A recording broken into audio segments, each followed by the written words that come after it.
আসসালামু আলাইকুম। কিরম আছেন সবাই? আলহামদুলিল্লাহ আমি ভালো আছি। আজকে এই যে মেলা দিন পরে একটা রেসিপি নিয়ে বসলাম, সেটা হচ্ছে কি এই যে আম দিয়ে বার্মিজ আচার।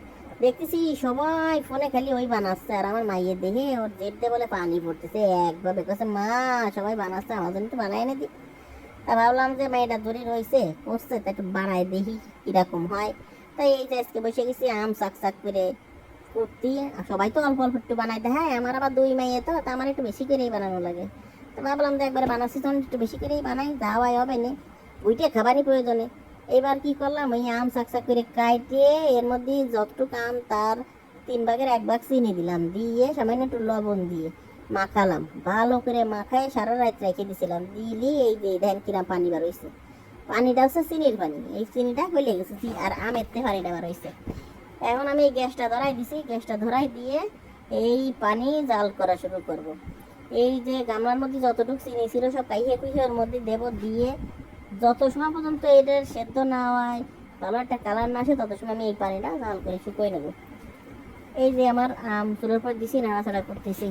আসলে বিভিন্ন মানুষ বিভিন্ন রকম বানায়, আমি তো আর অত ভালো পারিনি সবার মতো, তা যতটুকু পারি তাই চেষ্টা করতেছি। এই যে লাল ঝালের গুঁড়ো দিলাম, মানছি এটারে আবার কয় কাশ্মীরি জলের গুঁড়ো, বাবা আমি কিন্তু কাশ্মীরি টাশ্মীরি দিইনি, আমি কিন্তু রাঁধুনি জলের গুঁড়ো দিছি।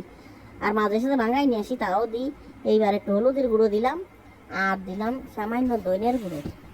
মানছি দিইনি, আমি দিছি, এটা আমি নিজে একটু দইনের গুঁড়ো দিলে মনে হয় কি ফ্লেভারটা মনে হয় ভালো হবে না, তাই একটু দিলাম। আসলে প্রথমবার বানাচ্ছি বলে কথা না, মানুষের রুচি তো এক একজনের এক এক রকম, তাই আমি ভাবলাম যে আমি একটু দিই। দিয়ে এই যে আবার একটু সামান্য লবণ দিলাম, দিয়ে এবারে আবার জাল করব। এইটা যখন চাল করতে করতে পানি শুকোবে তখন হচ্ছে আসল মজা আসবে। তখন আমি আবার একটা মশলাও বানাবো, সেই মশলাটা দেবো।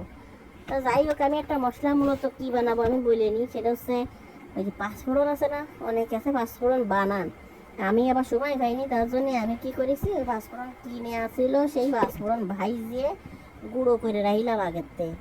আর জালের জাল তাই ফ্লেক্স করে তুইয়ে দিলাম, ব্লেন্ডার করে তুইয়ে দিলাম কৌটোর মধ্যে, তাই এখন এর মধ্যে একটু না দিলে ওই ফ্লেভারটা আসবে না। আচার কিন্তু দেখেন জেলি জেলি একটা ভাব হয়ে গেছে জাল খাতি খাতি। এইবার এর মধ্যে দেবো আমি একটুখানি জালের গুঁড়ো, ফ্লেক্স আর কি, গুঁড়ো ঠিক না, এটা ফ্লেক্স দিচ্ছি পুরানোটা।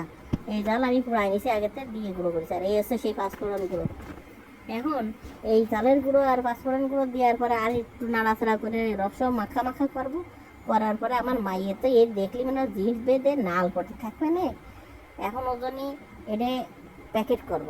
তা কীভাবে করবো তাই চিন্তা করলাম, তা আগে বানাই নিলাম, বানাইয়ে চিন্তা করবো না কি এটা প্যাকেট করতে হয়। যাই হোক, সবাই ভালো থাকবেন, আসসালামু আলাইকুম, সবাই আমার পাশে থাকবে ইনশাল্লাহ।